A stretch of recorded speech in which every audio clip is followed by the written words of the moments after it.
ধরলে হয়তো তার বুকটা শান্ত হতো, কিন্তু কি আর করার, মেনে নিতেই হবে ভেবেই চোখটা বন্ধ করে নেয় শুদ্ধ।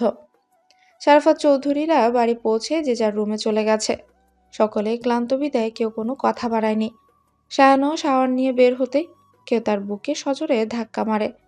আচমকা ধাক্কায় বিছানায় বসে পড়েছে সে। আরেক ধাক্কা মারতে সায়ন সামনের মানুষটার হাত ধরে নেয়, থমথমে মুখেই বলে, কেউ যেন আমাকে না শোয়ে। ছুলে কি হবে? ফোসকা পড়বে। তবুও ছুবো। বারণ করেছি, বারণ শোনা হোক। কথাটা শুনে স্বর্ণ নিজের হাত ছাড়িয়ে চলে যেতে নিলেই সায়ন খপ করে তার চুলের মুঠি চেপে ধরে। সে এবার নিজে স্বর্ণকে ছুঁড়ে দিল নরম বিছানার মাঝখানে। এগিয়ে এলো ধীরে ধীরে, চল শক্ত করে আরো কাছে আসতেই স্বর্ণ খাবলে ধরলো সায়নের পরনের শুভ্র তোয়ালের গিট্টু। ঠোঁটে দুষ্ট হাসি এঁটে হুমকি সরে বলে, ছাড়বে নাকি টান দেবো? সায়ন স্বর্ণের কথায় পাত্তা দিল না, বরং চোখে চোখ রেখে উষ্ঠজোড়া দখল করে নিল। প্রথমে ধীরে, তারপর তার সমস্ত রাগটুকু যেন উগলে দিতে থাকলো স্বর্ণের ঠোঁটের ভাঁজে। শক্ত কামড়ে রক্তাক্ত করে তবে ক্ষান্ত হলো সে। এরপর নিজেও হাঁপাতে হাঁপাতে জিজ্ঞেস করলো, গেলেই যখন ফিরলি কেন? স্বর্ণের নিচের ঠোঁট কেটে জ্বলছে খুব, তবে তার উন্মাদ প্রেমিক পুরুষের রাগ কমানোর জন্য এটুকু সহ্য করাই যায়। কাটা ঠোঁট নাড়িয়ে সে জবাব দিল এবার, ভালোবাসি বলে ভালোবাসার মানুষদের কাছে রেখে দিয়েছি, ছেড়ে যায়নি। আর যাবও না কোথাও। আমার শেষ কর্তব্য তো আপনি, শাহরিয়া চৌধুরী। পরের দিন সকালবেলা নতুন এক দিনের সূচনা। বেলা কতই বা হবে, এই 7টা কি 7:30। অন্যদিন ভোরের আজানের পরপরই চৌধুরী নিবাসে একে একে সবাই উঠে পড়ে, দৈনন্দিন কাজও শুরু করে। রান্নাঘরেও হুটোপুটি লেগে যায়। কিন্তু আজ নীরবতা ছেয়ে আছে পুরো চৌধুরী নিবাস। ভোরের দিকে বাড়ি ফেরায় কেউই উঠতে পারেনি। তবে একজন মানুষ ঘুমানো তো দূর, স্থির হয়ে বসতে অবধি পারেনি। আফসোসে দুমড়ে মুচড়ে যাচ্ছে ওনার। নামাজে বসে অঝরে কেঁদেছেন। বুকটা যেন তীব্র যন্ত্রণায় কুঁকড়ে যাচ্ছে সময়ের সঙ্গে পাল্লা দিয়ে। দীর্ঘদিন চেপে রাখা আফসোস নতুন করে ক্ষত দগদগে করে তুলেছে। আর ওনার আফসোসের আরেক নাম ইয়াসির। হ্যাঁ, সত্যি সত্যি ওনার আফসোসের নাম ইয়াসির। আগে তার জন্য যতটা না আফসোস হতো, আজকে তার থেকেও বেশি হচ্ছে। বাবা তো তোর নিজেকে ব্যর্থ একজন মানুষ বলেই মনে হচ্ছে তার। ছেলে আজ ওনাকে বাবা বলে ডেকেছে, তাও প্রথমবার। তাও কেন বলেছে? কারণ উনিই তার কষ্টের মাত্রা বাড়িয়ে দিয়েছে। শুদ্ধ শীতল কবুল বলার মুহূর্তে অসহায় চোখে বারবার তাকাচ্ছিল ছেলেটা। ছোট বাচ্চাদের মতো ঠোঁট কাঁপিয়ে কান্না আটকানোর চেষ্টা করছিল। তার চোখ যেন চিৎকার করে অভিযোগ করে বলছিল, ওদের থামাও বাবা, থামাও। সেটা আর সম্ভব ছিল না। ইয়াসির যেমন জেদি, তার থেকে শুদ্ধ আরও একরোখা। সেই মুহূর্তে যদি পুনরায় বাধা সৃষ্টি করত, তাহলে ইয়াসিরের জীবনায়ু সেখানেই শেষ করত। বলা বাহুল্য উনি ছোট ছেলের তীক্ষ্ণ রাগকে ভীষণ ভয় পায়। কেননা ছেলের রাগের মাত্রা উনি দেখেছে। আর যেখানে অসুস্থ শীতল চাঁদ ছিল, সেখানে কিছু বলার ছিল না। আরেকটা কথা না বললেই নয়, সায়ন ওনার রক্ত নয়, তবে সায়নের ক্ষমতা নেই ওনাকে উচ্চবাক্য করার। স্পর্ধা নেই ওনার মুখের উপর না বলার, সবার সামনে ছোট করার। এই জন্যই এত কিছুর পরও সায়নকে ধমকে ধমকে হলেও বাড়ি ফেরাতে পেরেছেন। কঠিন সত্য জেনেও বুঝদার সায়ন ভেঙে পড়ে ওনাকেও ভেঙে ফেলেনি। ছেড়ে গিয়ে বুকের উপর পাথর তুলে দেয়নি। বলতে লজ্জা নেই, সায়নের মতো করে আজ ইচ্ছে করছিল ইয়াসিরকেও থামাতে। সেও তো ওনারই ছেলে। এলিনার দেওয়া শেষ আমানত। মন চাচ্ছিল মান অভিমান ঠিক ব্যাঠিকের হিসাব ভুলে যেতে, ওনার ছেলে বলে সারা পৃথিবীর কাছে পরিচয় করাতে। আফসোসের ভরা বুকে পাপী ছেলেকে বুকে আগলে নিতে কষ্ট হতো না, একটুও হতো না।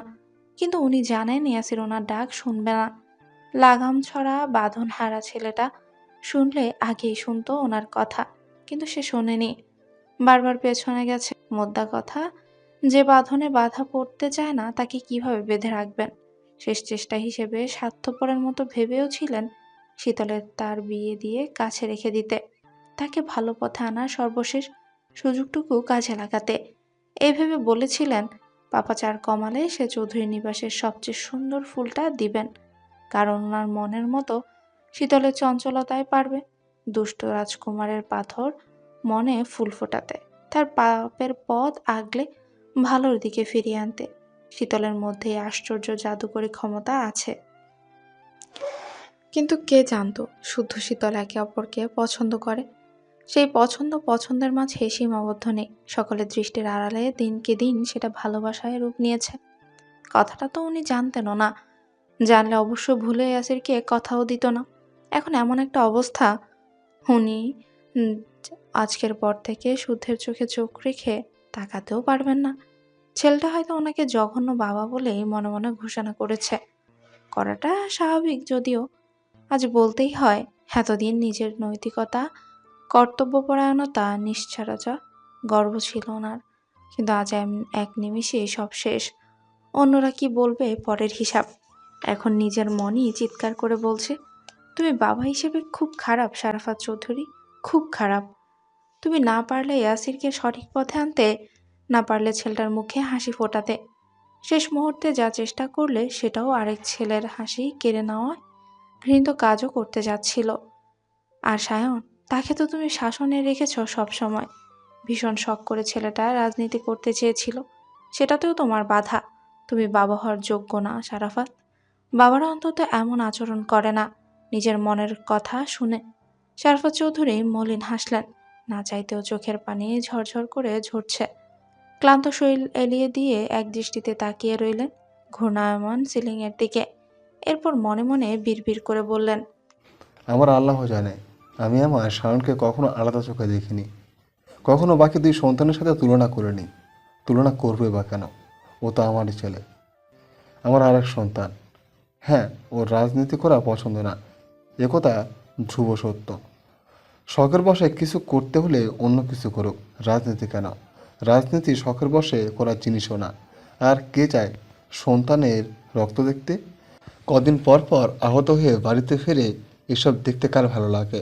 আমি মানি আমি খুব খারাপ বাবা, কিন্তু খারাপ বাবাদের মনে ভয় হয়, সন্তান হারানোর ভয়, ছেলের লাশ কাঁধে নেয়ার ভয়। সেক্ষেত্রে আমি খারাপ বাবা, খারাপই থাকবো। কথাটা ভাবতে ভাবতে ওনার চোখের কোণ বেয়ে জল গড়াতে লাগলো। এক ফোঁটা দু ফোঁটা করতেই বালিশ ভিজতে লাগলো। ওনার পাশে ঘুমানো সীতার আর অজানাই রয়ে গেল প্রিয় স্বামীর বুক চাপা কিছু কষ্টের কারণ, যেগুলো দগ্ধ করছে ওনার বুক পাঁজর। বেলা বাড়ার সাথে সাথে চৌধুরী নিবাসের সদস্যরাও জেগে উঠল।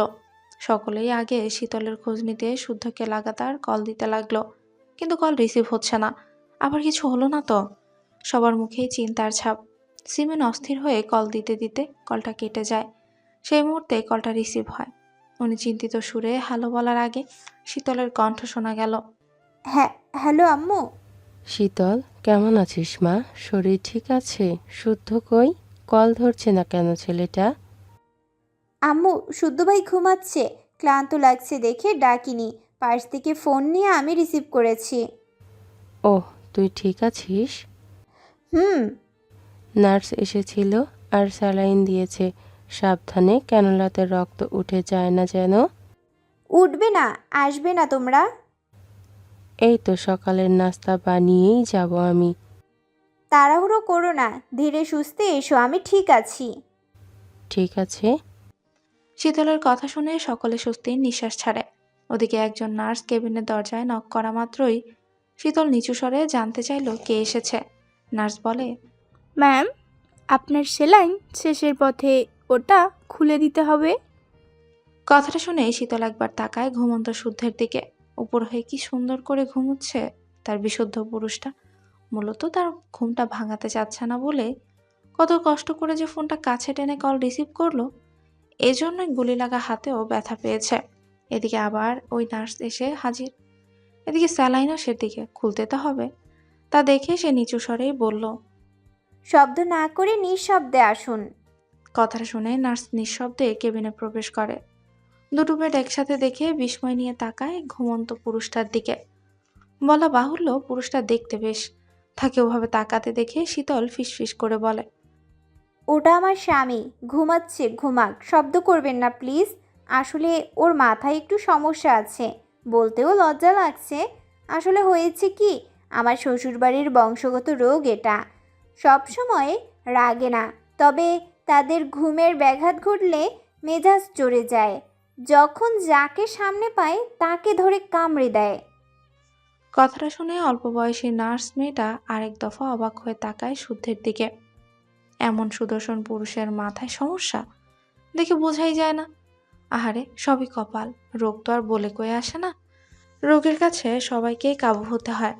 এসব ভেবে শীতলের স্যালাইন দেওয়া হাত মুক্ত করলো।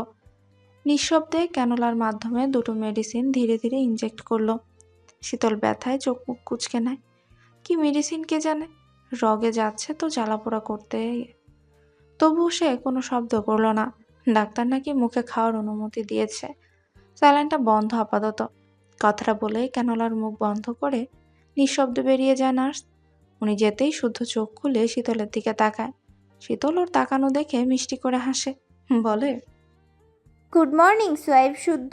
বিয়ের প্রথম সকালে অনেক অনেক ফুলের শুভেচ্ছা রইল। শুধু কিছুই বলল না, সেভাবেই তাকিয়ে রইল শুধু। আবার তাকে জ্বালানোর কাজে লেগে পড়েছে। কি যেন বলল, সে নাকি পাগল, যাকে তাকে ধরে কামড়ে দেয়। ব্যাঙাচির ঘরে ব্যাঙাচি, আর ভালো হবে না। শীতল ভাবলো এক্ষুনি ধমকে উঠবে, কিন্তু শুদ্ধ সেটা করলো না। বরং গরম দিয়ে চলে এলো শীতলের খুব কাছে। বিনা বাক্যে শীতলের গলায় ডুবিয়ে বলল মুখ। জ্বালাতে খুব ভালো লাগে, তাই না? হতভম্ব শীতল কোনো কথাই বলতে পারল না। লজ্জায় পেল বটে, তবে কিছু একটা উচিত ভেবে বিড়বিড় করে বলল, খুব। আমি জ্বালালে সহ্য করতে পারবি? ক্ষুধা লেগেছে, কিছু খাবো। কথাটা শুনে শুদ্ধ চট করে মুখ সরিয়ে উঠে দাঁড়ায়। এদিক ওদিক দেখে ফোন খুঁজে কল করে কাউকে। নাস্তা আনতে বলে নিজে উঠে পড়ে।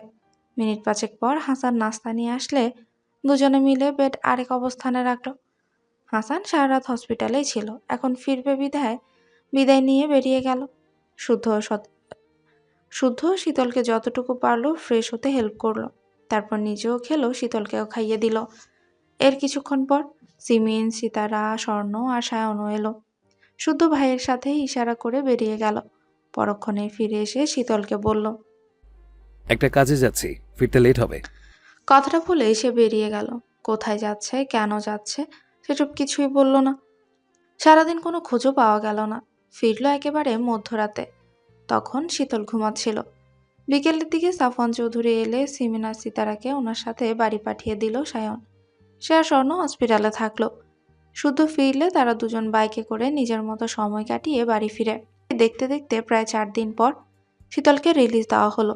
ভালোই ভালোই শীতল মুক্ত পাখির ন্যায় কাকা সমান খুশি নিয়ে বাড়ি ফিরে গেল। তবে মেডিসিন চলবে। প্রচলিত কথায় আছে, সময় হচ্ছে বহমান স্রোত, যা চলে নিজস্ব গতিতে। সেই সময়ের অঙ্ক কষতে কষতেই পেরিয়ে গেল একটা মাস। একটু দুর্বল হয়েছে একের পর এক, ধেয়ে আসা ঝরা মলিন হয়েছে হারানোর কিছু ব্যথা। কিছু সত্য উন্মোচিত হয়েও বন্ধন হয়েছে আরো ধীর।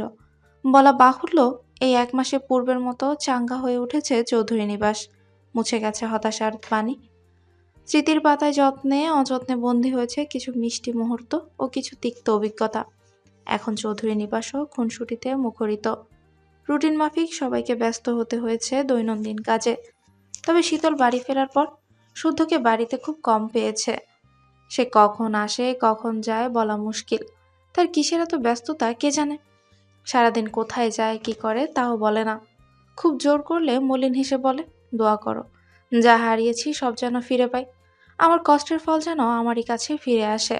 তার কঠিন কঠিন কথার মানে কিছুই বোঝে না শীতল। তাকে ড্যাব ড্যাব করে তাকিয়ে থাকতে দেখে শুদ্ধ শুদ্ধ হাসে। আসলে ল্যাবে চুরি হওয়ার কথা সে কাউকেই জানায়নি। কি দরকার শুধু শুধু দুশ্চিন্তা করবে। চিন্তা করে তো আর লাভ কিছুই হবে না। মুদ্রা কথা, চুরি হওয়া সেই ল্যাব বন্ধ করে দিয়েছে। চোর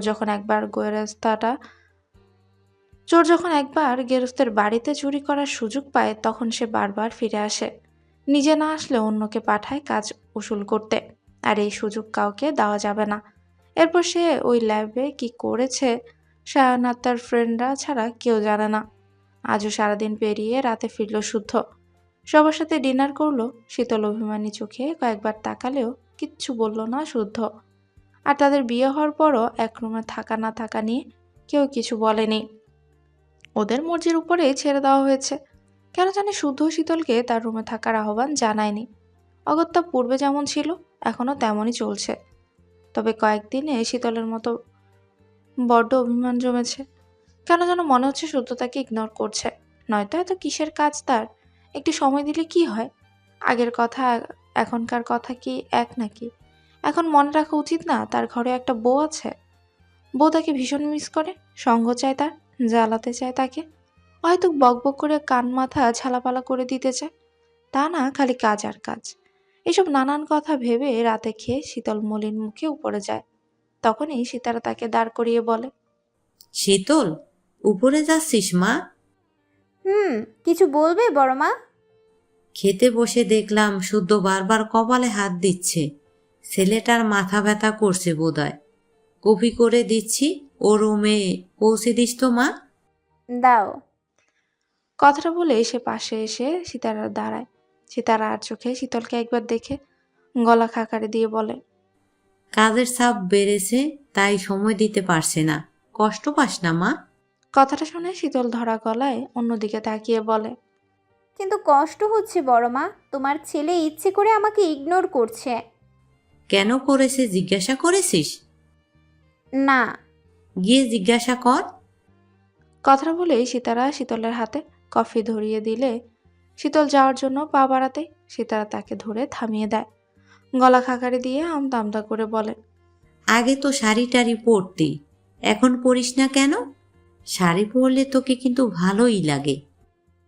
কফি ঠান্ডা হয়ে গেলে খ্যাচ খ্যাচ করবে, দিয়ে আসি। যা। কথাটা বলে শীতল মুখ ভোতা করে চলে গেল। সীতারা স্বর্ণকে ইশারায় কাছে ডেকে কিছু বলে তাকেও দ্রুত উপরে পাঠিয়ে দিল। স্বর্ণ দ্রুত পায়ে গিয়ে শীতলের হাত থেকে কফির মগটা নিয়ে তাকে রুমে যেতে বলল। শীতল ধরা গলায় বলল, আমি দিয়ে আসি না আপু, প্লিজ আমাকে দাও। তুই আমার রুমে যা, আমি আসছি। কথাটা বলে স্বর্ণ শুদ্ধকে কফি দিয়ে শীতলকে লাল ও কালো মিশ্রণের জর্জেট শাড়ি পরিয়ে সাজিয়ে দিল। লম্বা চুলগুলো ছেড়েও দিল, টানা টানা চোখে কাজলও দিয়ে দিল। হাতে দিল একগোছা লাল ও কালো মিশ্রণের চুড়ি, কপালে ছোট্ট সাদা পাথরের টিপ। এরপর বোনকে ধরে শুদ্ধের রুমের সামনে দাঁড় করিয়ে দরজা নক করে দ্রুত সরে গেল সে। শীতল এতক্ষণ হতভম্ব হয়ে তাকিয়ে দেখছিল বোনের কাহিনী। যখন সে বুঝলো ততক্ষণে শুদ্ধের দরজা খুলে ভ্রুকুচকে তাকিয়ে আছে। এত রাতে তার সাজগোজ দেখেও কিচ্ছু বলল না, বরং দরজা থেকে সরে দাঁড়ালো। শীতল ধীর পায়ে রুমে ঢুকলে দরজা আটকে তাকিয়ে রইল শীতলের দিকে। এগিয়ে এসে দাঁড়ালো শীতলের মুখোমুখি। সে কিছু বলছে দেখে শীতলই আমতা আমতা করে বলল, এভাবে তাকিয়ে আছেন কেন শুদ্ধ ভাই? আমার মুখে কি কিছু লেগে আছে? দেখি সরণ, যেতে দিন আমায়। কম্পিত সুরে বলা শীতলের কথাটা শুনল শুদ্ধ, তবে তার মধ্যে কোনো ভাবান্তর দেখা গেল না। বরং সে হিমশীতল চাহনিতে পকেটে হাত গুজে এগিয়ে এলো দেয়ালের সাথে সিটিয়ে দাঁড়িয়ে থাকা শীতলের দিকে। হাতে রাখলো শীতলের কান বরাবর, যেন কোনোভাবে পালাতে না পারে। তার মতিগতি বুঝে শীতলের গাল দুটো লাল বর্ণ ধারণ করলো।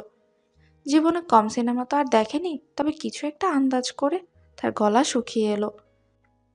হাতের তালু ঘামতে থাকলো। এর আগে সে শুদ্ধকে জড়িয়ে ধরেছে, কানের নিচে চুমুও খেয়েছে, ভালোবাসার আবদারও জুড়েছে। ঘুমন্ত শুদ্ধের বুকে মাথাও রেখেছে, বুকে নাক ডুবিয়ে তার শরীরের ঘ্রাণও নিয়েছে। কিন্তু শুদ্ধ কখনোই তাকে অযাচিত স্পর্শ করেনি, যা করেছে সীমাবদ্ধতা রেখে, এবং তাতে তার নোংরা কিংবা গা ঘিনঘিন অনুভূতি অনুভব হয়নি কখনো। আজকে হঠাৎ তার এমন রূপ দেখে যার পরনায় বিস্মিত শীতল, যেতেও দিচ্ছে না, আবার কিছু বলছেও না। তা দেখে পুনরায় বলল, রুমে যাব। কেন? ঘুমাবো। তাহলে এলি কেন? আমি কি ডেকেছি? ভুল করেছি, আর আসবো না। কথাটা বলে যেতে গেলে শুদ্ধ ওর পথ আটকে দাঁড়ায়। পাশ কাটিয়ে যেতে গেলে পুনরায় পথ আটকায়। বেশ কয়েকবার একই কাজ করাতে শীতল অধৈর্য হয়ে শুধু শুধু দাঁড় করিয়ে রেখেছেন কেন? সরুন না, যেতে দিন প্লিজ। শুধু শুধু না তো। তবে শুদ্ধ ফিচেল হাসে। তার চঞ্চল অভিলাষী তার নিষিদ্ধ অভিলাষ বুঝেও না বোঝার ভান করছে দেখে মজা পেল। লজ্জায় রাঙা গাল দুটো থেকে দৃষ্টি সরিয়ে সে ঠোঁটের দিকে এক দৃষ্টিতে তাকিয়ে থমথমে সুরে বলল, প্রতিশোধ নিতে। কিসের প্রতিশোধ? সময় সময় আমাকে জড়িয়ে ধরার প্রতিশোধ, কানের নিচে চুমু খাওয়ার প্রতিশোধ, বুকে মুখ ডুবানোর প্রতিশোধ। মোদ্দা কথা, আমার সঙ্গে যখন যা করেছিস আমিও এখন সেসবের প্রতিশোধ নেব। প্রস্তুত হন ওয়াইফি? বিশুদ্ধ পুরুষের মুখে এমন অশুদ্ধ কথা শুনে শীতল হতবাক হয়ে গেল। মুখ কাঁচুমাচু করে পালানোর পথ খুঁজল। গাইগুই করে ছেড়ে দেওয়ার বাহানা দেখালো। শুদ্ধ থমথমে মুখে তার সব তালবাহানা দেখল, বুঝল। এরপর আচমকা শীতলের দুগাল চেপে ধরে ঠোঁটে ঠোঁট বসিয়ে কয়েক সেকেন্ডের ব্যবধানে ছেড়ে দিল। শীতল কোনো প্রতিক্রিয়া দেখানোর আগে পুনরায় শক্ত করে তার ঠোঁটে গালে গলায় চুমু খেয়ে বলল, তোকে এইভাবে কখনো আদর করেছি? শুদ্ধ থমথমে কণ্ঠস্বর আর ঘটে যাওয়া ঘটনায় বেচারি শকড। সে অবস্থায় শুদ্ধ ধমকেও পুনরায় জিজ্ঞাসা করলেও কিছু বলতে পারল না।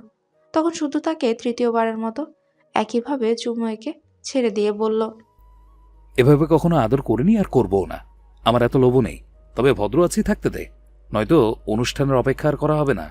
ড্যানিয়েল হ্যাডসন এবং তার স্ত্রী অলিভার হ্যাডসন কানাডার নামকরা সায়েন্টিস্ট। দিনের পর দিন নিজেদের মেধা খাটিয়ে সাফল্য অর্জন করে নামডাক কাটিয়ে নিয়েছেন তারা বিশ্বজুড়ে। ওনাদের মেয়ে অ্যালিসা হ্যাডসন ছিলেন কম্পিউটার সায়েন্টিস্ট বা রোবোটিক্স গবেষক। স্বামী স্ত্রী আর একমাত্র কন্যা নিয়ে ছিল ছোট্ট একটা সুখের পরিবার। অ্যালিসা ছোট থেকে বেশ মেধাবী ছিল। বাবা মায়ের তৈরি করা আবিষ্কার মানব কল্যাণে আশীর্বাদ হয়ে কাজে লাগছে দেখে সেও ভাবল সায়েন্টিস্টই হবে, নিত্য নতুন রোবোটিক্স জিনিস আবিষ্কারও করবে। এমন জিনিস আবিষ্কার করবে যেটা মানুষের কাজে লাগে। রোবট যে কত চমকপ্রদ হতে পারে সে দেখাবে।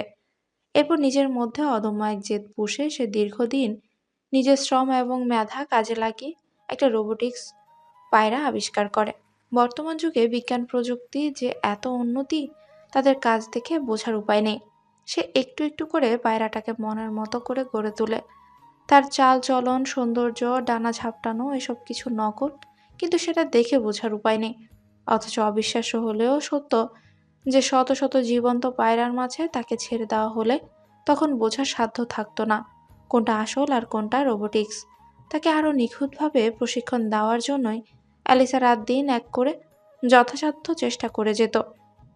যত দিন যেত তার মাথায় নান্দনিক কিছু ধারণা আসতো। একে একে পায়রার মাঝে জিপিএস, সেন্সর, ক্যামেরা, মাইক্রোপ্রসেসর সহ আরও নানান প্রযুক্তি অ্যাড করেছিল।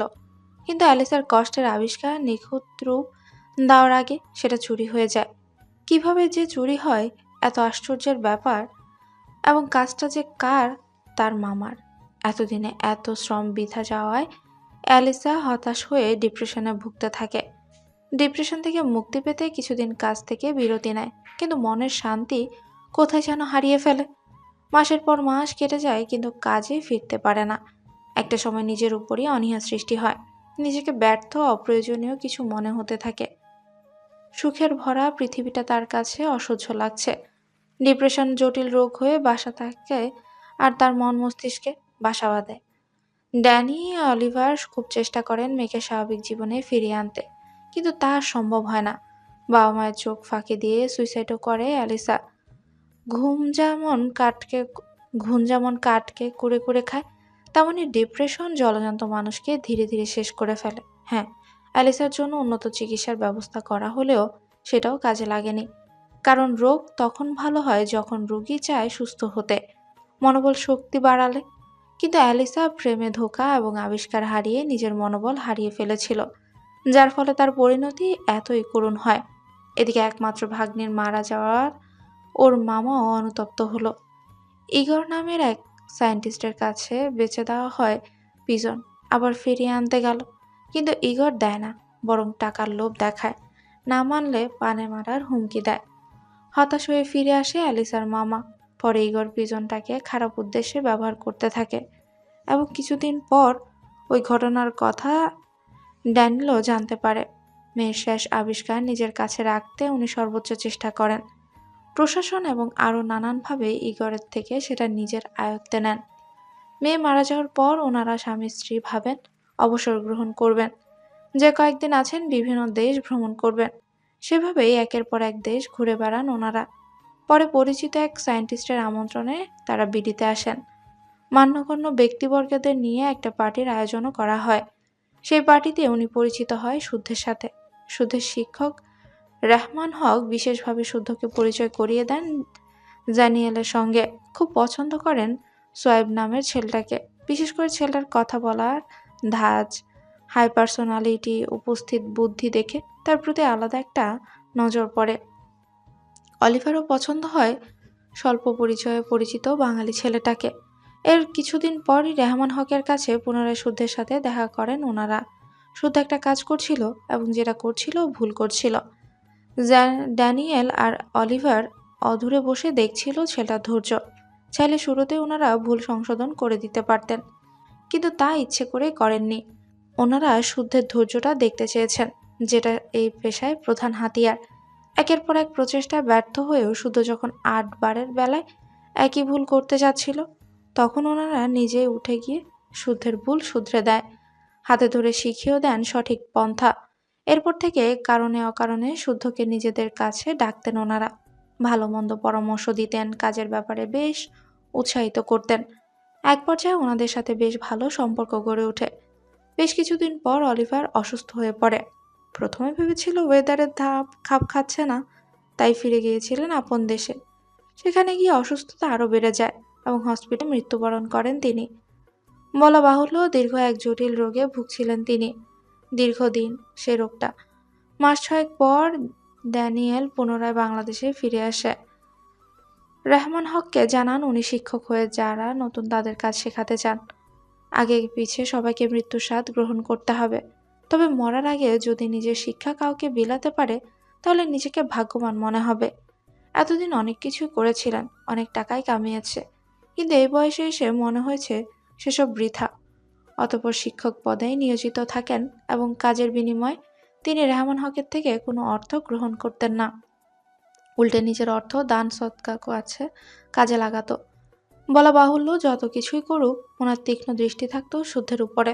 হাতে ধরে যেমন কাজ শেখাতেন, তেমনি ভুল করলে পানিশমেন্টও দিতেন। পানিশমেন্ট হতো অন্য ধরনের। উনি ভুল ফর্মুলা দিয়ে শুদ্ধকে টাস্ক পূরণ করতে বলতেন। প্রথম ভুল ফর্মুলা দিয়ে বারবার চেষ্টা করেও কিছু করতে পারত না শুদ্ধ। পরে ওনার এই চালাকি ধরে ফেলে, তারপর নিজেও চালাকি করে সঠিক ফর্মুলায় খুঁজে বের করে। ড্যানিয়েল মনে মনে ভীষণ খুশি হয় শুদ্ধের প্রতি। এই কাজটা করতেন শুধু ধৈর্য আর বুদ্ধিমত্তা পরীক্ষা করতে। একদিন আচমকায় শুদ্ধকে নিজের ফ্ল্যাটে রেখে নিজের পাশে বসায়। মায়াভরা দৃষ্টিতে তাকিয়ে থেকে অ্যালিসার তৈরি করা সেই পায়রা শুদ্ধের হাতে তুলে দেন। খুলে বলে পুরো ঘটনা। শুদ্ধ ফিরিয়ে দিলে উনি জানান খুশি মনে উপহার স্বরূপ দিয়েছেন, তবে শর্ত একটাই, এই পায়রা যেন ভালো কাজে ব্যবহার করা হয় এবং পায়রার কথা যেন গোপন থাকে। এরপর একদিন ড্যানিয়েলের কানাডিয়ান বন্ধু মারা যাওয়ার খবর শুনে উনিও কানাডায় ফিরে বাংলাদেশে আর ফিরে আসেনি। পরে ওনার খোঁজ নিতে কানাডায় গিয়ে জানতে পারে উনি কারো হাতে খুন হয়েছে। সে কেউটাই হচ্ছে ইগর। ইগরের খোঁজ করতে গিয়ে পরিচয় হয় ঐশ্বর্যের সাথে। এরপর থেকে সে পায়রা শুদ্ধের কাছে আছে এবং এলিসার অসমাপ্ত কাজ সে একটু একটু করে সম্পূর্ণ করে এবং তার নাম রেখেছে অ্যাঞ্জেলিকা। তবে অ্যাঞ্জেলিকাকে কখনো একটা ছাড়া হয় না। তার সঙ্গী হিসেবে রাখা হয় জীবন্ত আরেকটা সাদা পায়রাকে, আর এর নাম দেওয়া হয়েছে অ্যাঞ্জে, আর আরেকজনের নাম লিকা। দুটোকে একসাথেই নাম ধরে ডাকে অ্যাঞ্জেলিকা, যাতে কারো বিশেষ নজরে না পড়ে। শীতলকে খুঁজতে এদেরই ব্যবহার করেছিল শুদ্ধ। যখন নাম ধরে ডেকেছিল তখন ফিরে এসে হাতে মাথা রেখে আদর চাচ্ছিল জীবন্ত কবুতর অ্যাঞ্জেল, আর ড্রোনের মাধ্যমে উঁচু স্থান থেকে সব তথ্য পাঠাচ্ছিল লিকা, অর্থাৎ অ্যালিসার সে রোবোটিক্স পিজন। কথা হচ্ছে সেদিনও দুটো পায়রাকে সঙ্গে এনে একসাথে ছাড়া হয়েছিল, তবে অ্যাঞ্জেল ডাক শুনে ফিরে এলেও লিকা কাজ চালিয়ে যাচ্ছিল। শুদ্ধরাই ইয়াসিরের সিক্রেট ডোনে প্রবেশ করার আগে জ্যাডে থাকা ওর বিশ্বস্ত লোকের কাছে রেখে এসেছিল অ্যাঞ্জেলিকাকে এবং তাদেরকে সরে যেতে আদেশ করা হয়েছে। তা শেষ করে ঘাড় ঘুরিয়ে তাকায় শীতলের দিকে। শীতল কাঁধে মাথা রেখে এক বাহু জড়িয়ে ধরে রুমের সিঙ্গেল বেডের উপর বসে আছে। শাড়ি পরিহিত চঞ্চল ব্যাঙাচি তাকে জ্বালাতেই যে উপস্থিত সেটা বুঝতে বাকি নেই। সেজেছ একদম মন মতো করে। স্বেচ্ছায় যখন এসেছে তাকে আর যেতে দেয়নি, বরং শীতলকে এখানেই এনেছে। ঘুরে দেখিয়েছে পুরো ল্যাব। শীতল বিস্ময় নিয়ে চোখ বড় বড় করে তাকিয়ে দেখছে ল্যাবটি। সাদা ইঁদুর দেখে কয়েকটা চেয়েছে, শুদ্ধ কিছু বলেনি। দুপকেটে হাত গুজে শীতলের কৌতূহলী মুখটা অপলক চোখে দেখে গেছে।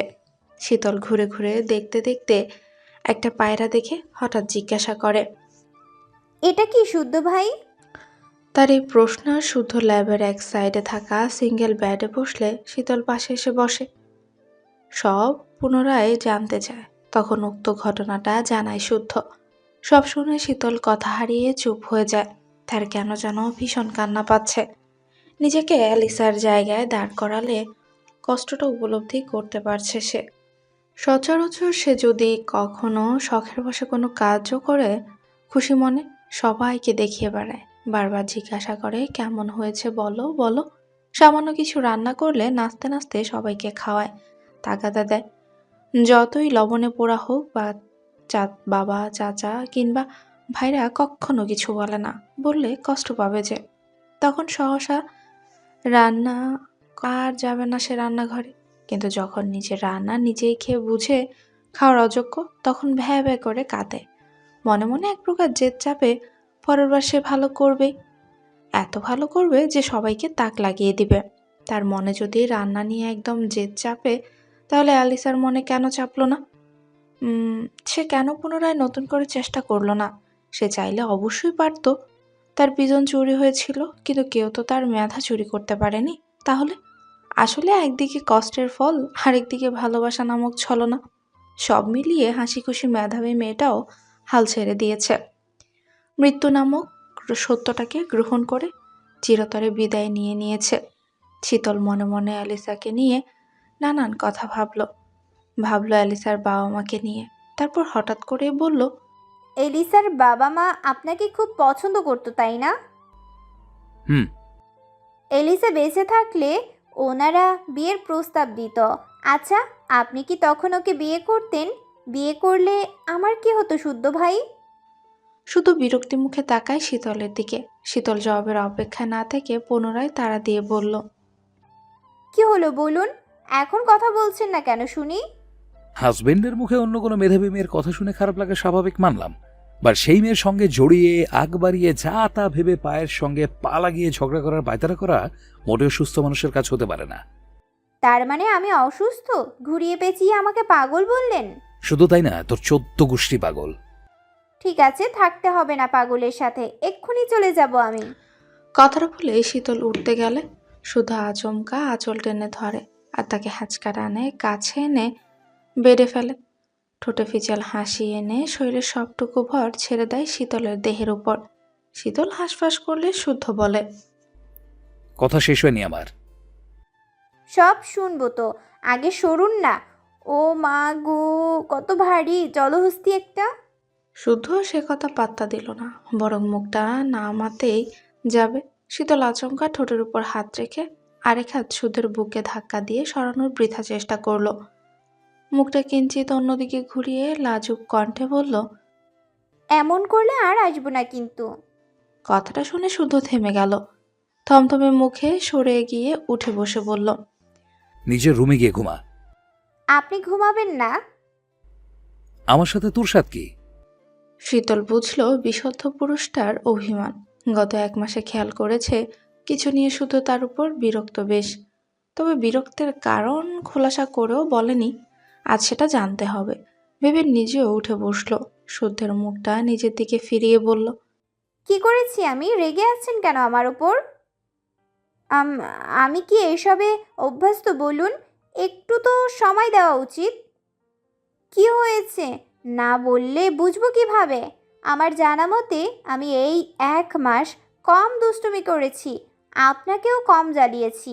হ্যাঁ, রুমে এসেছি, তবে রুম এলোমেলো করিনি, কোনো কিছু চুরিও করিনি। চুরি করব কেন, যখন রুমের মালিকটাই এখন আমার, তাই না? কথাটা শুনে শুধু তাকালো শীতলের দিকে, তারপর মৃদু হেসে বলল, রুমের মালিক এখন তোর, বিধায় গুরুত্ব দিস না, তাই তো? শীতল হতবাক, এ আবার কেমন কথা? নিজের কাজের বাহানায় বাড়িতে আসে না, অথচ এখন তাকে দোষ দিচ্ছে। তখন শুদ্ধ ঘুরে তার মুখোমুখি বসে বলল, বিগত 1 মাস ধরে সকালে ব্রেকফাস্ট সেরে বের হই, সারাদিন কাজে ডুবে থাকি। তোর মনে হয় না বের হওয়ার সময় আমাকে সুন্দর করে বিদায় জানানো উচিত? আমি নাস্তা সেরে ঠিকই রুমে আসি, কিছুক্ষণ তোর জন্য অপেক্ষাও করি, কিন্তু তুই আসিস না। আচ্ছা ধর বের হয়ে ফিরলাম না, যদিও বা ফিরলাম, দেহে প্রাণ থাকলো না, তখন আফসোস হবে না? শুদ্ধের কথা শুনে শীতলের বুক ধক করে উঠল। ছলছল চোখে তাকিয়ে ঢোক গিলল। তাকে আরেক দফা হতবাক করে দিয়ে শুদ্ধ বলল, জীবনটা খুব ছোট শীতল। দিনের পর দিন, মাসের পর মাস মনের ভেতরে সুপ্ত আশা নিয়ে সংযম করে চলাটা মোটেও চারটিখানি কথা না। আমরা জয়েন্ট ফ্যামিলি ছেলেমেয়ে হয়ে পাশাপাশি রুমে থেকেও সর্বদা নিজের সঙ্গে যুদ্ধ করে গেছি, নজর সামলে চলেছি। আমি সাধুপুরুষ নই, আর না কখনো ছিলাম। তবে কঠোর সংযম ছিল বিয়ের আগে, নিষিদ্ধ চাওয়ার প্রতি। কখনো চাইনি আমার স্পর্শ তোর অস্বস্তির কারণ হোক। ইচ্ছে ছিল তোর মনে আমার প্রতি ভালোবাসা জাগিয়ে বাড়িতে জানাতে। কিন্তু কারো জীবনচক্র তো আর মর্জি মতো চলে না, তাই না? বিপদ এসেছিল, কেটে গিয়ে যেভাবেই হোক আমাদের বিয়েটা হয়েছে, সম্পর্কের বদল ঘটেছে। এবার বোধহয় আমাদের মাঝে কিছু পরিবর্তন আনা দরকার। শীতল প্রথমেই ভেবেছিল বাধা দেয়াকে শুধু রাগ করেছে, কিন্তু এখন মনে হচ্ছে ঘটনা অন্য কিছু। তাই সে বলল, এত কঠিন কথা বুঝি না, একটু সহজ করে বলুন না শুদ্ধ ভাই। আবারও ভাই? এই সম্বোধন শুনলে আজকাল শরীর জ্বলে যায়। ইচ্ছে করে চেলা কাঠ দিয়ে মেরে আধমরা করে রোদে ফেলে রাখতে। নিজে নাচতে নাচতে বিয়ে করে আবার ভাই ডাকে। ভাই? ওর 28 জন্মের ভাই। সে বুঝে পুরনো অভ্যাস পরিবর্তনের সময় লাগবে, তবে শুনলেই তো মেজাজ বিগড়ে যায়। সেসব নিয়ে কিছু বলা দরকার ভেবেই বলল, প্রথমত আমাকে ভাই ডাকবি না, আগের হিসাব বাদ। বিয়ে করেছি, এখন বউ হয়েছিস। কবুল বলার সঙ্গে সঙ্গে তোর সঙ্গে আমার পূর্বের সম্পর্ক শেষ। আগে তোর দিকে তাকালেও দৃষ্টি নত করে হতো, মাথায় ঘুরতো সঠিক সময়ের কথা। এখন তুই আমার জন্য হালাল। এই জন্য আমি চাই তুই আমার প্রতিটা কাজ নিজে থেকে করিস। খেতে দেওয়া থেকে শুরু করে কর্মস্থলে যাওয়ার আগ মুহূর্তে হাসি মুখে ভালোবেসে বিদায় জানাস। ক্লান্ত দেহে বাড়ি ফিরে রুমে ঢুকেই যেন তোকে দেখি। এছাড়াও আমি আর একটা রাতও একা আমার বিছানায় ঘুমোতে চাই না। অসুস্থ ছিলে, এই জন্য এতদিন কিছু বলিনি, কিন্তু এখন তুই মোটামুটি সুস্থ। আপনার রুমে না হয় এলাম, কিন্তু অনুষ্ঠানের আগে ব্যাপারটা খারাপ দেখায় না? না মানে আর মাত্র কয়েকদিনেরই তো ব্যাপার। অনুষ্ঠানে কি এসে যায়? অনুষ্ঠান করে বিয়ে করলে বিয়ে? হসপিটালে যেটা হলো সেটা কি ছেলে খেলা? অনুষ্ঠান হোক বা না হোক, আমাদের বিয়ে নিয়ম মেনে অভিভাবককে সাক্ষী রেখে হয়েছে। তবে তুই যদি চাস অনুষ্ঠানের আগে পার্মানেন্টলি আমার রুমে না আসতে, তাহলে একটা কাজ করতে পারিস, সবাই ঘুমালে আমার রুমে আসতে পারিস। আসতে হবে। কিভাবে আসবি তুই জানিস। কথাটা বলে শুদ্ধ একটু থামে। তারপর শীতলের ঠোঁটের দিকে তাকিয়ে চেপে রাখা কথাটা অকপটেই বলে ফেলে, পরশুদিন রুবাবের কাছে যাচ্ছি। আমি যাওয়ার পর দিনই ঐশ্বর্যের সার্জারি ডেট ফিক্স করা হয়েছে। ফিরতে ফিরতে কয়েক সপ্তাহের ব্যাপার। তবে যাওয়ার আগে আমি চাই আমাদের মাঝে কিছু একটা হোক, আর সেটা আজই, এই মুহূর্তে। শুদ্ধের অকপটে বলা কথার মানে বুঝতে কষ্ট হলো না শীতলের। সে থতমত খেয়ে লাজুক মুখে মাথা নত করে নেয়। বুকের ভেতর ধুকপুক করতে লাগলো। শুধু বুঝলেও মুখে তেমন কিছুই বলল না, কারণ কেন জানো তার পেট ফেটে হাসি আসছে। কিন্তু এখন হাসলে হবে না, তাই সে আচমকা হাত বাড়িয়ে শীতলের খোলা চুলের মুঠি শক্ত করে ধরে। ধীরে ধীরে মুখটা এগিয়ে এনে খুব কাছ থেকে দেখলো তার সহধর্মিণীকে। কপাল, দু চোখ, গাল, নাক, ঠোঁট আর থুতনির ভাঁজ দেখে শিরশির করে উঠল পুরুষালী দেহ। দু হাতের আঁচলা করে শীতলের মুখটা ধরে আদর রাখলো পুরো মুখে। তারপর ঠোঁটে মিটিমিটি হাসি এঁটে বলল, বিয়ে হয়ে গেছে, অনুষ্ঠান হলে হোক না হলে নাই। অনুষ্ঠানের অজুহাত বাদে আর কোনো সমস্যা আছে? কি বোঝাতে চাচ্ছি বুঝতে পারছিস? শীতল একরাশ লজ্জায় নতজানু হয়ে না বোধহয় মাথা নাড়ায়, অর্থাৎ আর কোনো সমস্যা নেই। তখন শুদ্ধ ফিচেল হেসে এক ধাক্কায় বিছানায় তাকে শুয়ে দেয়। তড়িৎ নিজেও গেল শীতলের কাছাকাছি। বাড়ি খেল দুজনের নিঃশ্বাস। চোখে চোখ রাখতে গিয়েও শীতল হার মানতে বাধ্য হলো। শুদ্ধের চাহনি আজ অন্যরকম। স্পর্শে অবাধ্যতা, কণ্ঠে স্পষ্ট মাদকতা। শুদ্ধ ততক্ষণে তার গলায় মুখ ডুবিয়ে কয়েকটা চুমু আঁকি দেয়। দু একটা কামড়ও বসিয়েছে গলার নরম চামড়ায়। হাতও অবাধ্যতা শুরু করেছে। শীতল মুচড়ে উঠল, ছটফটে উঠল পুরুষালী দেহের নিচে থেকে ছাড়া পাওয়ার আশায়। কিন্তু সেটা তো হলোই না, বরং তার দুহাত শুদ্ধ এক হাতের মধ্য নিয়ে হালকি স্বরে বলল, তাহলে চল সর্বনাশের ছিপাগুলি থেকে ঘুরে আসি। আমার বউ থাকবে কিনা সেটার হিসাব তোলা আছে। আমার অ্যান্টিনার সমস্যা কিনা তাও তো জানানো হয়নি, তাই না? আর সব হিসাব একেবারে চুকিয়ে দিই। কথাটা বলে নিজের গায়ে টি শার্ট ছুঁড়ে ফেলে দেয় আর শীতলের ঠোঁটে ঠোঁট ডুবিয়ে দেয়। শ্বাস নিতে না পেরে শীতলের ছটফটানি বেড়ে গেলে শুধু সেই মুহূর্তেই ছেড়ে বলে, এতদিন কারণে অকারণে তুই অবাধ্য হয়েছিস, আমি মেনে নিয়েছি। আজ আমার দিন, আমার সময়, আর আমি চূড়ান্ত লেভেলের অবাধ্য হব। আবারও বলছি, অনর্থ ঘটে যাক, তবুও তুই বাধা দিবি না, দিলেও আমি শুনবো না।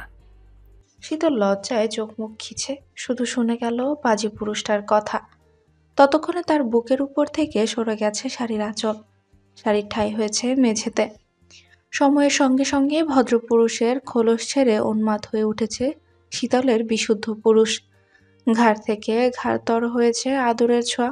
রাত বাড়ছে, বাড়ছে সময়ের গতিও। বাইরে ঝমঝমিয়ে ঝরছে অসময় বৃষ্টি, শোনা যাচ্ছে মেঘের গর্জন। সঙ্গে বাধা বিপত্তি কাটিয়ে অবশেষে ল্যাবে মত্ত হয়েছে দুটি দেহ। স্যার, স্যার উঠুন, সকলে মেডিসিন আছে। স্যার, স্যার উঠুন, সকালে মেডিসিন আছে। টাইম টু টাইম মেডিসিন নিতে হবে। স্যার, স্যার রুমে আছেন? ঘুমাবেন আর একটু? ব্রেকফাস্ট কি তাহলে পরে আনতে বলবো? মেডিসিন না নিলে পায়ের ব্যথা আরও বাড়বে। গত রাতে জ্বর টর আর এসেছিল। এখন কি একটু বেটার ফিল করছেন, নাকি ডাক্তার মনিকে ডাকবো? বন্ধ দরজা নক করতে করতে কথাগুলো বলছিল বুরাক, কিন্তু যাকে বলছে তার কোনো সাড়া শব্দ নেই। সাড়া শব্দ না পেয়েও হাল ছাড়ল না সে, বরং পুনরায় নক করতে লাগলো। কেন যেন এবার সন্দেহ হলো, তাই দরজার নব ঘোরাতেই দরজা খুলে গেল। ভেতরে কাউকে না দেখে তড়িৎ বেডরুম, ওয়াশরুম, ব্যালকনি খুঁজে পকেট থেকে ফোনটা বের করতে নজরে বিঁধল সেন্টার টেবিলের উপরে কলম দিয়ে চাপা দেয়া কাগজের দিকে। সে জলদি কাগজের ভাঁজ খুলতেই দেখল দেশের বাইরে যাচ্ছি, ক্ষতিপূরণের হিসাব বুঝিয়ে দিতে যেতে হচ্ছে। খুঁজিস না আমায় পাবি না। তোকেও চিরতরে মুক্তি দিলাম নিজের মতো করে কিয়ারাকে নিয়ে বাঁচ। শীতলকে আমি না পেলেও তোকে তো তোর ভালোবাসার মানুষ কিয়ারাকে পাইয়ে দিয়েছি। খুব ভালো রাখিস তাকে। ভাতের অভাব দিলেও ভালোবাসার অভাব কখনো দিস না তাকে। আর তোদের ভাতের অভাব যেন না হয় তাই চেক সাইন করে দিলাম। যখন যা প্রয়োজন ইচ্ছে মতো সংখ্যা বসিয়ে টাকা উঠিয়ে নিস। ভালো থাকিস তোরা। চির বিদায়। পৃথিবীর পাপ ইয়াসিন খান। বুরাক চিঠিটা পড়েই তাকায় অবহেলায় পড়ে থাকা চেকের দিকে। হাতে তুলে সাইন করা চেকটা উল্টে পাল্টে দেখল। চেকের প্রতিটা পাতায় শো করছে ইয়াসিরের সাইন। সেটা দেখে সে চেকবুকটা টুকরো টুকরো করে ফু দিয়ে উড়িয়ে গটগট শব্দে বেরিয়ে গেল। সিঁড়ি দিয়ে নামতে নামতেই ডন নামের কাউকে ডাকতে লাগলো উচ্চস্বরে। তার ডাক শুনে গণা দশেক ছেলে পুলে হাজির হতে সে চিৎকার করে বলল, স্যার, বেরিয়েছে কখন? কেউ আমাকে কনফার্ম করিসনি কেন? তার চিৎকার শুনে ছেলেদের মধ্যে একজন মিনমিন করে জবাব দিল, ভাই, আপনি ভাবিলটাকে ছিলেন দেইখা স্যার ডাকতে দেয় নাই। আর স্যার কইছে কাছে আশেপাশে কোথাও যাচ্ছে, তাড়াতাড়ি চলে আসবে। ছেলেটার কথা শুনে বুরাক দাঁতে দাঁত চেপে কল দিতে থাকলো ইয়াসিরের গাড়ির ড্রাইভারকে। বুঝতে বাকি রইল না ইয়াসিরের সঙ্গে লোক নিবে বলে এসব বলে বেরিয়েছে। এদিকে একের পর এক কল দিলেও ড্রাইভার কল রিসিভ করছে না। করবে কিভাবে? ড্রাইভার নিষিদ্ধ পল্লীর এক মেয়েকে জড়িয়ে ধরে আরামে ঘুমোচ্ছে। স্বপ্ন দেখে হাসছে মিটিমিটি। বাম কানের কাছে ভৌ ভৌ শব্দ শুনে মেয়েটার ঘুম ভেঙে যায়। বহু কষ্টে চোখ খুলে একবার ফোনের দিকে তো আরেকবার তাকায় পাশে ঘুমানো চ্যাংড়ার দিকে। গতকাল রাতে খুব বেশি বেয়াদবি করেছে এই চ্যাংড়া। আর মুখে কি গন্ধ! জীবনে এত কাস্টমারের সঙ্গে থেকে এর মতো খচ্চর কাস্টমার দেখেনি সে। বেশি কিছু বললে আবার টাকা দিবে না, আবার না বললেও সে শান্তি পাবে না। তাই মেয়েটা ফোন হাতে নিয়ে দেখে ফোনে কোনো লক নেই। তাই সে ফোন জেনারেল করে রাখলো একদম তার কানের কাছে। এরপর মুখ টিপে হাসতে হাসতে চলে গেল ওয়াশরুমে। ওয়াশরুমে দরজা বন্ধ হতেই পুনরায় ফোনটা বেজে ওঠে নিজস্ব স্বরে। ঘুমে বেঘোর কানের কাছে ফোনের রিংটোন শুনে হুড়মুড়ে উঠে বসে ড্রাইভার। চোখ বড় বড় করে তাকায় ফোনের দিকে। এরপর দিশা না পেয়ে কলটা রিসিভ করে থরথর করে বলতে লাগলে, কে? আমি নাই, কিছুই নাই, আমি কিছু করি নাই। গিয়াস স্যার কোথায়? বুড়াকের কণ্ঠস্বর শুনে গিয়াস নামের লোকটা কান থেকে ফোন সরিয়ে নাম্বার দেখে। বুকের ভেতর এখনো ধরফর করছে। মাফিয়া ড্রাইভার হয়ে পড়েছে মহা মুশকিলে। সবসময় যান হাতে নিয়ে ঘোরা লাগে। যদিও সে জানতো না এই ইয়াসির খান পাখি মারার মতো মানুষ মারে, এর মনে জানে রহম কম। খুনাক্ষরে যদি টের পেত তাহলে কখনো এই চাকরির অফার লুফে নিত না। অনেক বেশি স্যালারি দেখে আর কিচ্ছু ভাবেনি, কিন্তু কদিন যেতেই নিজ চোখে কত শত মানুষকে মারতে দেখেছে। এখন চাকরি ছাড়ার কথা বললে তাকে মরতে হবে, কেননা চাকরির প্রথম দিন ইয়াসির তাকে বলেছিল, আমার গাড়ির ড্রাইভার হলে চোখে কম দেখবা, কানে কম শুনবা, যান বন্ধক রেখে কাজে লেগে পড়ো। যান বন্ধক নিলাম যাতে 2 নাম্বারি করার আগে কলিজা কাঁপে। বুড়াকের ধমকে তার ভাবনায় ছেদ ঘটে। সে গলা খাকারি দিয়ে কিছু বলার আগেই বুড়াক বলল, গ্যাস এবার মিনমিন করে বলল, এই শুয়োরের বাচ্চা, কথা কানে যাচ্ছে না? কখন থেকে জিজ্ঞাসা করছি স্যারকে কোথায় ড্রপ করেছিস, মুখে বাল ঢুকে রেখেছিস, জবাব দিচ্ছিস না কেন? আমি তো স্যারকে ড্রপ করিনি। স্যার কিংবা আপনিও আমাকে বের হওয়ার কথা বলেননি তাই। বুড়াক আর কিচ্ছু শোনার অপেক্ষা করলো না, ফোন পকেটে ঢুকিয়ে হনহন করে ছেলেপুলেদের নিয়ে বেরিয়ে গেল। এর পরপরই 3টে গাড়ি বের হলো বাড়ির মেন ফটক দিয়ে। আগে জানতে হবে ইয়াসির সত্যি সত্যি কি দেশ ছেড়েছে কিনা। কিয়ারা তখন জানলার ধারে বসে মনমরা হয়ে তাকিয়ে দেখছিল ওদের চলে যাওয়া। খুব ইচ্ছে করছিল চিৎকার করে ডেকে বলতে, ওকেও সঙ্গে নিতে, কিন্তু ওদের বললেও সঙ্গে নেবে না, কথাটাও জানে। বরং মুখ ফুটে বললে আজকে আর খাবার জুটবে না। ওদের যেতে দেখে সে হাত বাড়িয়ে জানলার কাজ ছুঁয়ে দেখল এ রুমের জানলা খোলা যায় না। জানটা বড্ড আনচান করে, মনে হয় কত বছর বাইরের আলো বাতাস গায়ে মাখে না, প্রাণ ভরে শ্বাস নেয় না, কোনো মতে বেঁচে আছে। কারণ 1.5 মাস ধরে এখানে বন্দি অবস্থায় পড়ে আছে সে, এবং বলা বাহুল্য এক প্রকার বাধ্য হয়ে ইচ্ছের বিরুদ্ধে বুড়াক নামের লোকটিকে বিয়েও করতে হয়েছে। না চাইলেও সব স্বপ্ন না চাইতেও সব স্বপ্ন জনাঞ্জলি দিয়ে তার নামে কবুল পড়তে হয়েছে। বাবা মায়ের সঙ্গে যোগাযোগ নেই, ছোট বোনটাকে কতদিন দেখে না, ছুঁয়ে আদর করতে পারে না। মজার ব্যাপার হলো তার মা বাবা তার কোনো খোঁজই করেনি, কারণ বাবা মা ও পাড়া প্রতিবেশী জানে সে খ্রিস্টান ছেলের হাত ধরে পালিয়ে খ্রিস্টান ধর্ম গ্রহণ করেছে। মূলত এই কথাটা রটানো হয়েছে তাদের পাড়ায়। রাগে দুঃখে মা বাবা মৃত ঘোষণা করেছে তাকে, জানিয়ে দিয়েছে এমন মেয়ের মুখ দেখতে চান না তারা। অথচ মূল ঘটনা অন্য কিছু। চাঁদ রাতের দিন, অর্থাৎ ঈদের আগের দিন রাতে স্বর্ণের কাছে মেহেদি পরার জন্য সে শীতলদের বাসায় যাওয়ার জন্য বের হয়েছে, কিন্তু মাঝপথে তাকে তুলে আনা হয়। কেন আনা হয় তখনও কিছু জানতো না সে। পরে ঈদের 2 দিন পর বুড়াক নামের লোকটি জোরপূর্বক বিয়ে করে তাকে।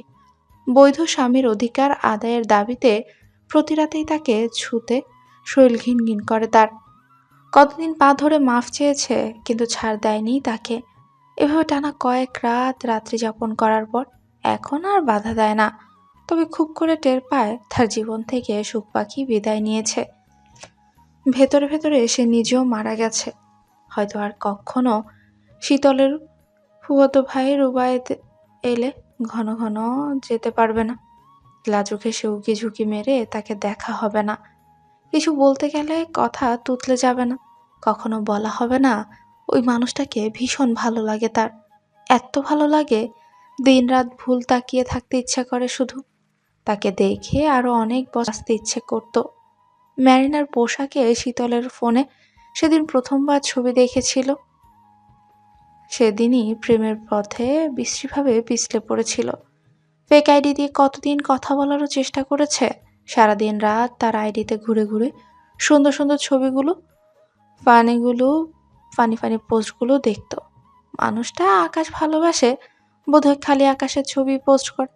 এবং তার বিশেষ গুণ সে ভীষণ ফানি, হাসাতে জানে খুব। মানুষ হাসানোর গুণ সবার মধ্যে থাকে না, যার থাকে সে নিজে কেঁদে অন্যকে হাসানোর ক্ষমতা রাখে। তার এই গুণটি তাকে আরো বেশি প্রভাবিত করেছিল। তবে শীতলের সঙ্গে ওর ফ্রেন্ডশিপ নষ্ট হওয়ার ভয়ে মনের কথা সাহস করে জানানো হয়নি। ইচ্ছে ছিল এবারের ঈদেই যেভাবে হোক মনের কথা জানাবে। তাছাড়া মানুষটা ছুটি কাটিয়ে গেলে সহজে আসতে চায় না, চাতক পাখির মতো দিন গুনতে হয়, খুব করে ছটফট করতে করতে দিন কাটাতে হয়। এসব ঠিকই ছিল, কিন্তু এর মধ্যে কি থেকে কি হয়ে গেল। তারপর থেকে এই বন্দি জীবন। কোন পাপে এমন শাস্তি পাচ্ছে এখনো জানে না সে। তবে বুরাক নামের লোকটি প্রথম দিন যখন তাকে ছুঁয়েছে সেদিনই সে মারা গেছে। শ্বাস নিলেই সে কি বেঁচে থাকা হয়? হয় না। জীবন্ত লাশরা নিঃশ্বাস নেয়, তবে ভেতরে ভেতরে মৃত লাশের মতোই শেষ হয়ে যায়। সেই নিয়মে সেও মারা গেছে। মারা গেছে তার মন, মারা গেছে খুব যতনে মন কুটিরিতে পালন করা প্রেম পায়রা, মারা গেছে তার স্বপ্ন, শখ, ভালোবাসা।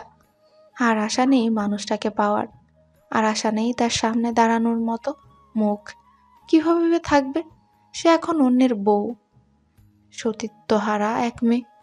তার মতো মেয়ের কি সাজে অমন সুন্দর মানুষটার সামনে দাঁড়ানো? উহুম, মোটেও না। শীতল সদ্য শাওয়ার নিয়ে ড্রেসিং টেবিলের সামনে দাঁড়াতেই শুদ্ধ ফ্রেশ হয়ে বের হয়।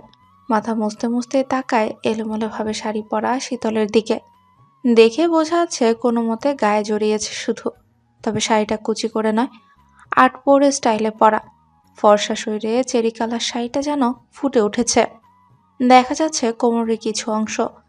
শীতল নিশ্চুপ হয়ে ধীরে ধীরে মুছছে ভেজা চুল, গলা কাঁধ, ঠোঁটে ভালোবাসার চিহ্ন। গতরাত থেকে একরাশ লজ্জায় কুঁকড়ে আছে সে। না কথা বলছে আর না পেরেছে শুদ্ধের দিকে চোখ তুলে একটু তাকাতে। আর শুদ্ধ এই মানুষটাকে ভাবতে রসকসীন মানব রোমান্টিকতার রও বোঝে না। তবে এটা তার সম্পূর্ণ ভুল ধারণা। গতরাতে টের পেয়েছে তা। বলতে নয়, বরং মান্য বাধ্য বিশুদ্ধ পুরুষ চরম লেভেলের অসভ্য।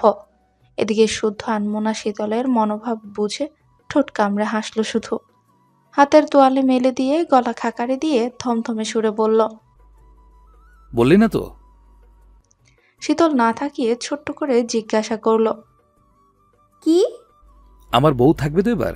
না মানে অ্যান্টিনা সচল কিনা?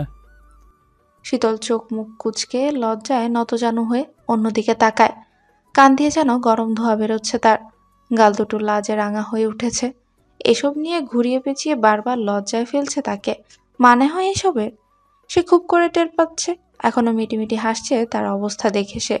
এদিকে সত্যি সত্যি শুধু মিটিমিটি হাসতে হাসতে শার্ট পরছে। তারপর চাবি নিয়ে ড্রয়ার খুলল। খুটখাট শব্দে কিছু কাজ করে দাঁড়ালো একদম শীতলের পেছনে শৈল ঘেঁষে। শীতল তখনও সেভাবে দাঁড়িয়ে আছে। শুদ্ধকে দেখে শীতল একদম স্থির। সরতে গেলে শুদ্ধ শীতলের ভেজা চুল পিঠ থেকে সরিয়ে খোঁচা খোঁচা দাড়িওয়ালা থুতনি রাখলো শীতলের মসৃণ কাঁধে। মুগ্ধ চাহনিতে তাকালো আয়নার দিকে, শীতলের চোখে চোখ রেখে। শীতলের লজ্জা মাখা মুখের দিকে কিছুক্ষণ অপলক তাকিয়ে সোজা হয়ে দাঁড়ালো। তারপর শীতলের গলায় মোটা চওড়া লেটেস্ট মডেলের স্বর্ণের নেকলেস পরিয়ে দিতে দিতে বলল, চাঁদের গায়ের দাগ মোছার ক্ষমতা আমার নেই, তবে আমার ব্যক্তিগত চাঁদের গায়ের দাগ আমি স্বর্ণ দিয়ে ঢেকে দিলাম। কথাটা বলেই শীতলকে পেছন থেকে জড়িয়ে ধরল।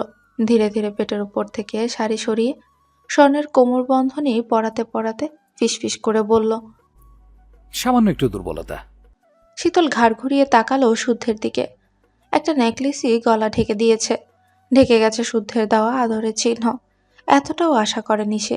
এত সুন্দর একটা মুহূর্ত কেন যেন ভীষণ কান্না পেল ওর। ছলো ছলো চোখে তাকালো, গড় গড় করে কয়েক ফোঁটা অশ্রু গড়িয়েও গেল। তা দেখে শুদ্ধ হেসে অশ্রু মুছে গয়নার বক্সের দিকে ইশারায় স্বর্ণের কানের দুল, কপালের টিকলি, হাতের চুড়ি, রিং সব দেখালো। শীতল একবার তাকিয়ে পুনরায় তাকালো শুদ্ধের দিকে। শুদ্ধ হাত বাড়িয়ে কপালের টিকলি হাতে নিয়ে শীতলের ভেজা চুলের মাঝিটিতে পরিয়ে দিয়ে বলল, শুনেছি বিশেষ রাতে নাকি ঘরের শত্রুকে বিশেষ কিছু উপহার দিতে হয়। আমি তো উপহার দেওয়ার আগেই শত্রুর গায়ে দাগ লেপটে দিয়েছি, তাই সকালবেলা আপনার জন্যই সামান্য উপহার চৌধুরী কন্যা। এটা সামান্য? তা নয় কি? শীতল মুচকি হাসে, তারপর বলে, আমারও আপনাকে কিছু দেওয়া উচিত, তবে কি দেব বুঝতে পারছি না। সত্যি দিবি? হুম। দিলে টাকায় কেনা জিনিস দিস না, বরং মহামূল্যবান কিছু দে। কি সেটা? কি চান আপনি? কোথায় পাবো সেটা? কিভাবে দেব বলুন? শুধু কথা দে, আমি বেঁচে থাকাকালীন অন্য কারো স্পর্শ তোর শরীরে লাগাতে দিবি না। প্রয়োজনে খুন করে হলেও নিজেকে বাঁচাবি, বাকিটা আমি সামলে নেব। কথা দিলাম তাই হবে। কথাটা শুনে শুদ্ধ একবার দেয়াল ঘড়িতে সময় দেখে শীতলের দিকে তাকিয়ে বলল, নিচে যাবি? এক্ষুনি ডাকতে আসবে কেউ না কেউ। না যাই প্লিজ। আমি খাবার নিয়ে আসি, তুই এই রুমেই থাক। কথাটা বলে শুদ্ধ দরজার দিকে এগিয়ে কি যেন ভেবে দাঁড়িয়ে যায়, তারপর ঘাড় ঘুরিয়ে বলে, একটা কথা বলতে ভুলে গেছি। জরুরি কথা ভেবে শীতল শুনতে মনোযোগী হয়, কৌতূহল সুরে বলে, কি কথা? শুদ্ধ এবার ঠোঁট ফিচেল হাসি এঁটে বলে। গত রাতে লেভেল লাইট অন ছিল। শীতল এবার আরেক দফা লজ্জা পেলেও গুটিয়ে গেল না, বরং হাতের কাছে থাকা কুশন ছুঁড়ে মারতেই শুদ্ধ সেটা ক্যাচ ধরে বেড়ে ছুঁড়ে মারল। থাকার কথা বলে হাসতে হাসতে বেরিয়ে গেল। তাকে যেতে দেখে শীতল মিটিমিটি হেসে আয়নায় নিজের প্রতিবিম্বের দিকে তাকিয়ে বলল, দেখলে তো এবার, আমার বিশুদ্ধ পুরুষ ভালোবাসতেও জানে। ঘড়িতে তখন সকাল 8টা। এই সময় চৌধুরী বাড়ির সকল সদস্য একে একে নাস্তার টেবিলে হাজির হয়। রোজকার মতো আজও হাজির হয়েছে, যে যার মতো চেয়ার দখল করে বসেছে। সিতারা, সিমিন, সিরাত ব্যস্ত হাতে সবাইকে নাস্তা পানি বেড়ে দিচ্ছে। খেতে খেতে সবাই টুকটাক কথাবার্তাও বলছে।